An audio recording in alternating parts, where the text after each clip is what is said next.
Story 1. The woman below heard me at night. When I moved into the apartment, I told myself it was temporary. That's what you say when you're 40 and starting over. The place was on the 4th floor of an older building, the kind with thin walls, radiators that clanked in winter, and a stairwell that always smelled faintly of boiled cabbage and dust. The wallpaper in the hall had yellowed at the corners. The elevator groaned like it resented every passenger. I liked it immediately.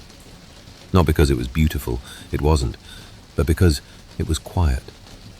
After the divorce, quiet felt like a gift. No one asking where I'd been, no one sighing when I forgot something, no television murmuring in the background, just rain against the window and the low hum of the fridge. I work regular hours, accounting. Numbers don't argue back. I get up at 6:30, shower, leave at 7:20. I'm home by 5. Dinner is usually something microwaved and eaten at the kitchen table with a podcast playing softly. Routine is important to me. It makes the days manageable. The first week passed without incident. On the 8th day, someone knocked on my door. She was small, maybe mid-70s. White hair pinned neatly back, a blue cardigan buttoned all the way up. She smelled faintly of lavender and furniture polish. "I live below you," she said. "Ingrid." Her voice was gentle, apologetic. "I just wanted to ask, could you maybe walk a little softer at night?" I blinked. "At night?" "Yes, around 2, sometimes 3. Quite heavy steps." I almost smiled. "I'm asleep by 11, I said. "I don't wake up until my alarm." She studied my face, not suspiciously, just carefully. "Well," she said softly, "someone does." I dismissed it. Old buildings make noises, pipes expand, wood shifts, sound travels strangely. But 3 nights later, she knocked again. This time, she looked tired. "It's not just walking," she said. "It sounds like furniture, something being dragged, and talking." "Talking?" She hesitated. A man's voice. My stomach tightened. "I live alone." She nodded slowly. "I know." That night, I barely slept. I lay still in bed, listening. The building settled around me. The radiator ticked once. Wind pressed against the window. Nothing else. When my alarm rang at 6:30, I felt foolish. The next evening, there was a note pushed through my mail slot. She had written down the times. 2:13 a.m., pacing. 3:40 a.m., dragging noise. 4:05 a.m., shouting.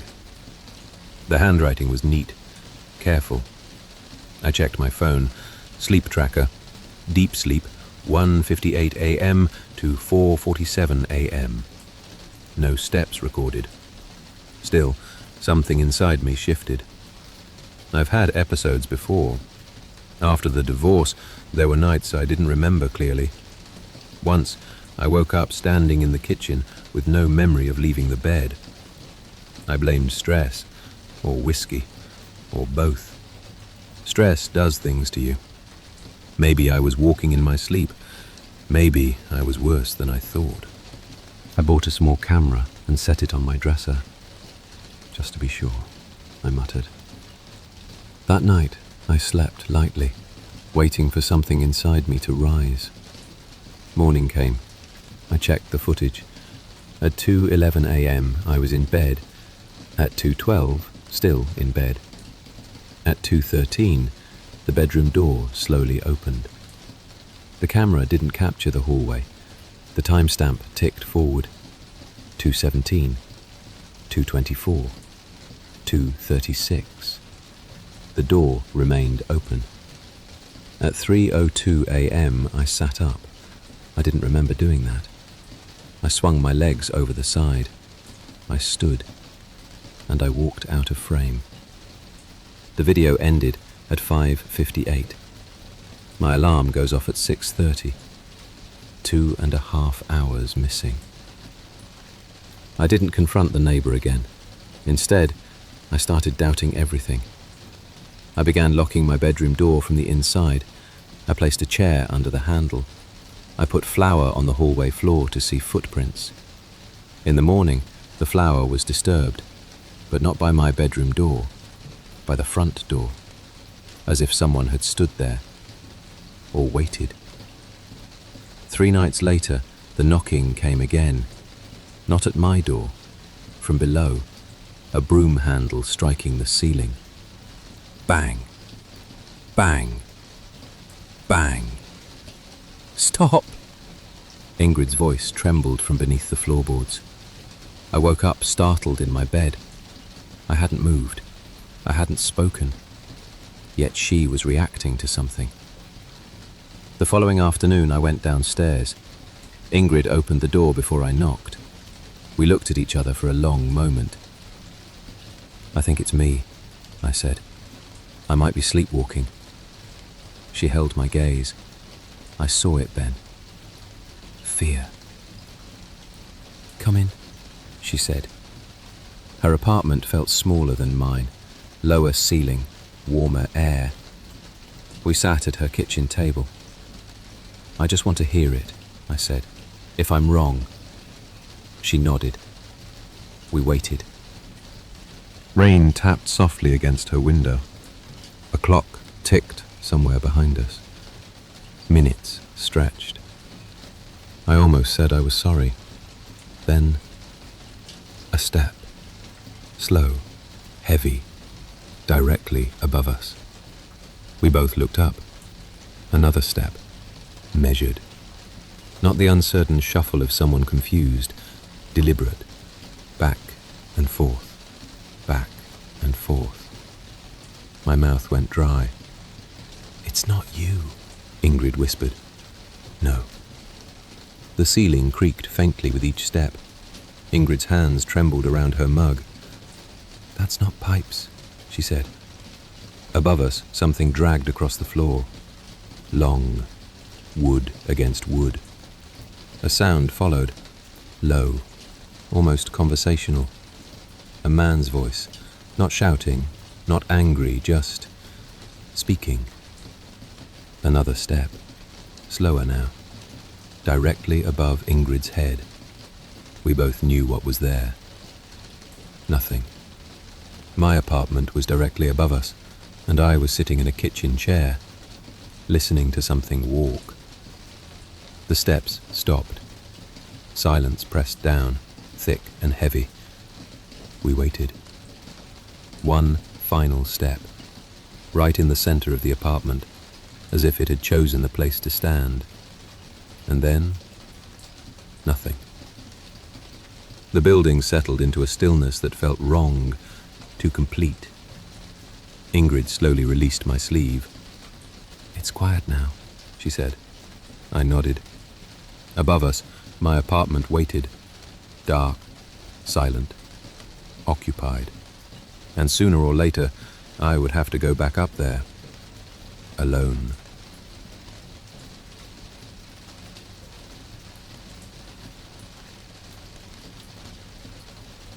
Story 2. The Homebody. I had always been good at not being noticed. Not in a dramatic way, not in a sad way. It had simply always been easy for people to overlook me. In school, teachers sometimes forgot to collect my homework. At work, I could join a meeting, speak once, and slip back into silence, without anyone remembering I had been there. It never hurt. In some ways, it felt like a skill. As the world shifted toward remote work, deliveries, and digital systems, I realized something quietly comforting.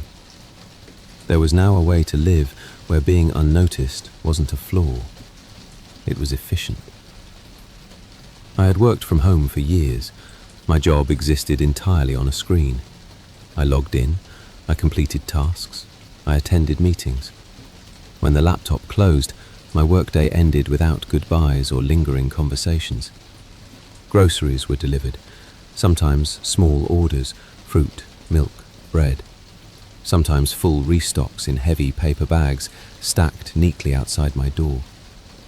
I didn't even need to sign for them. A delivery photo appeared in my app. That was enough. Rent was on autopay. Utilities were automatic. My mail went to a digital inbox. Packages were placed outside quietly. I picked them up when the hallway was empty. There was no need to go downstairs unless I wanted to, and I rarely wanted to. It wasn't loneliness, it was comfort. My apartment was small but steady. A desk by the window, a sofa that had moulded slightly to my shape, a lamp that cast a warm circle of light every evening. I knew how the floorboards felt under my feet at night. I knew exactly how long the shower took to warm up. For a long time, the building around me provided a soft reminder that I wasn't alone. The elevator stopping, a door closing, a cough through the wall, footsteps passing my apartment. The sounds were never intrusive. They were simply there, background life. I never thought about them until they faded. The first time I noticed something was different, it was subtle. I had been sitting at my desk late one evening, the room lit only by the small lamp near the couch. I paused my work and realized I hadn't heard a single door open all day. That wasn't unusual on its own, but when I listened carefully, there was nothing else either. No footsteps, no plumbing, no distant television, no elevator, just the refrigerator humming. The silence stretched wider than usual. I told myself people were away. It was a common time of year for travel. Or perhaps several tenants had moved out at once. Buildings went through phases. It made sense. After all, I hadn't seen anyone in weeks. But I also hadn't gone downstairs in weeks. When you don't participate in the rhythms of a building, it's easy to assume they're continuing without you. Over the next few days, the quiet became consistent. I found myself listening more often, turning off background noise just to confirm that it was still there. It wasn't. Then the small changes began. The heat fluctuated. One night the apartment felt overly warm. The next it felt faintly cold along the walls. The shower water took longer to warm, not dramatically longer, just enough to make me stand there waiting.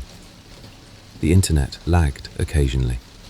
Video calls froze for a second or two before reconnecting. None of it felt urgent. Buildings aged, systems failed, maintenance schedules shifted. Everything still functioned. I still had what I needed. Later that evening, I walked to the window overlooking the inner courtyard. Across from me, the balconies were dark. No warm lights behind curtains. No silhouettes moving from room to room. Just rows of blank windows.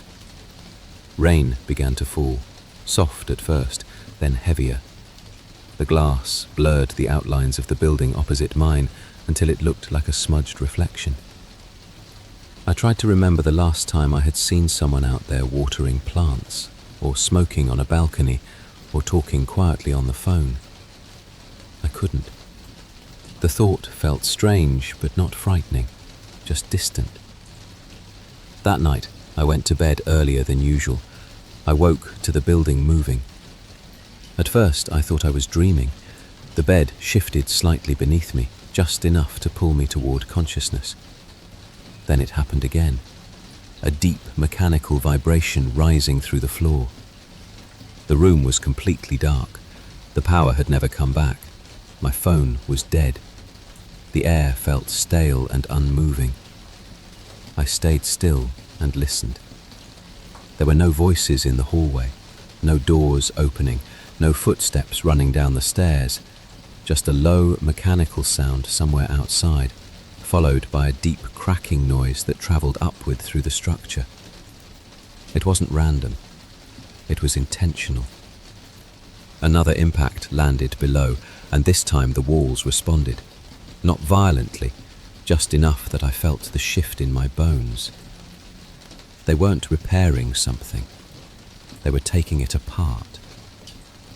I sat up and swung my feet to the floor, moving carefully as if the apartment had become unfamiliar. When I opened the front door, the hallway was completely black. No emergency lighting, no faint green exit sign. The air smelled faintly of dust, like a space that hadn't been walked through in days. My footsteps echoed in a way they never had before. Halfway down the corridor, I noticed a sheet of paper on the floor. It lay flat against the carpet, slightly curled at one corner, as though it had been pushed under a door and never retrieved. I picked it up. The print was clear. Notice of demolition. Final clearance confirmed. I read it twice, and slowly I understood what that meant. They didn't know I lived there. At some point, during a management change or a transfer of records, or when the building's data had been consolidated into some larger system, my name had disappeared. And since my life required no physical interaction with anyone in the building, no one noticed the mistake. My rent had continued to leave my account, my utilities had remained active, deliveries had arrived without conversation. In every system that mattered, I was already gone. And when the building fell, no one would notice that someone had still been there. The next impact came, and this time the building didn't shudder, it gave.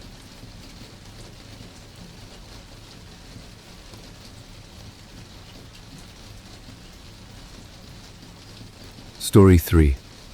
She stood at the window. We broke up on a Thursday. Not in a dramatic way, no plates, no screaming, just that exhausted, hollow kind of argument where every sentence feels like it's already been said before.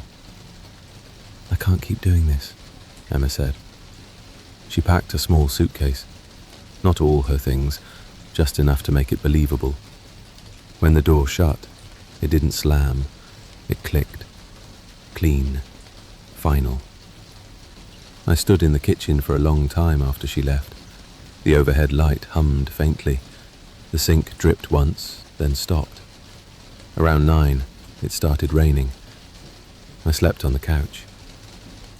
When I woke up the next morning, Emma was in bed beside me.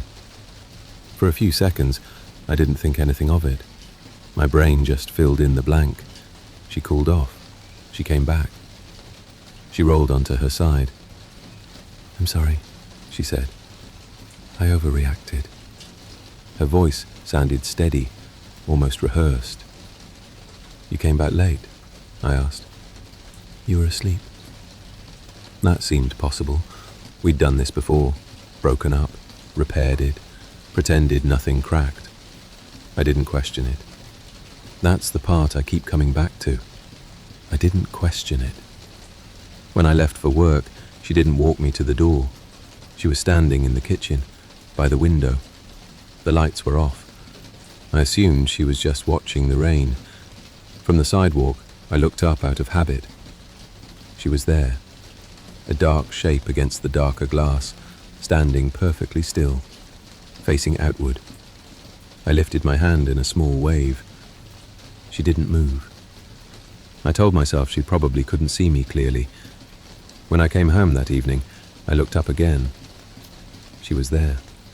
Same position, same darkness, the kitchen light off. I felt something small shift inside me then.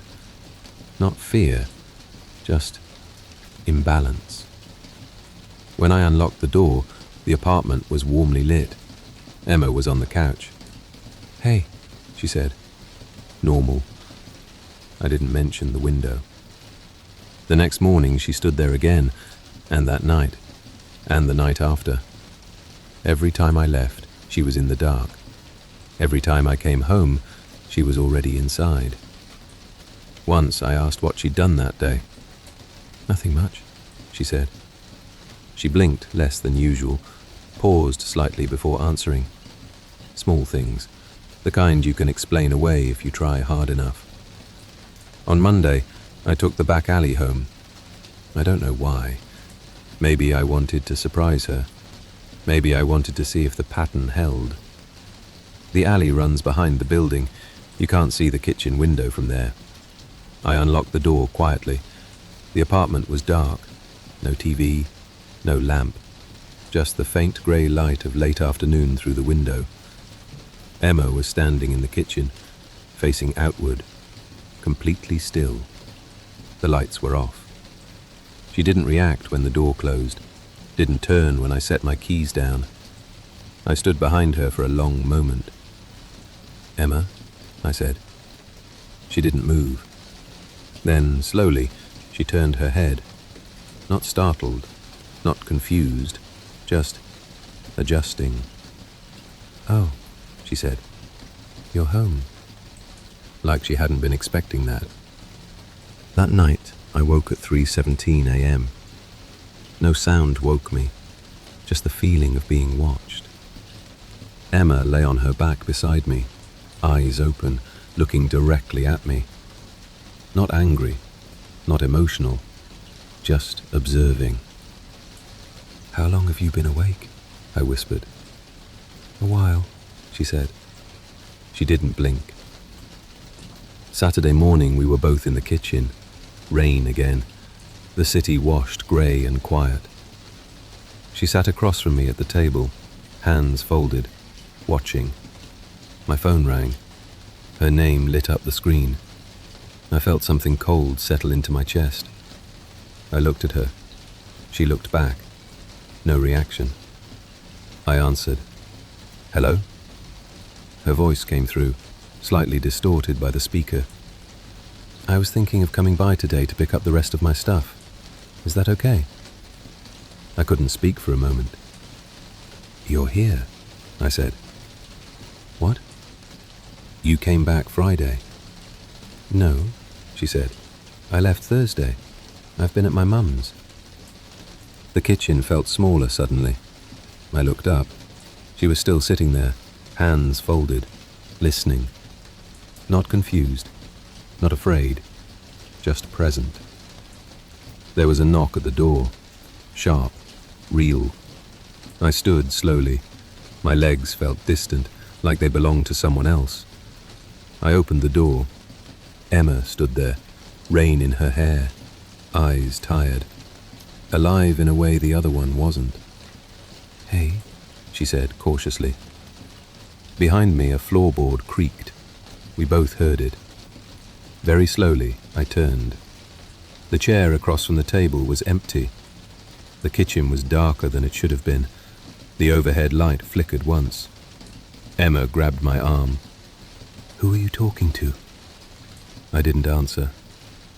Later, after she collected her things and left again, this time for real, I stood outside the building in the rain. I didn't want to look. I looked anyway. The kitchen light was off, but there was a shape in the window, standing, facing outward, waiting for someone to appear at the end of the street. I didn't go back inside. I don't live there anymore, but sometimes when I pass the building at night, the silhouette is still there.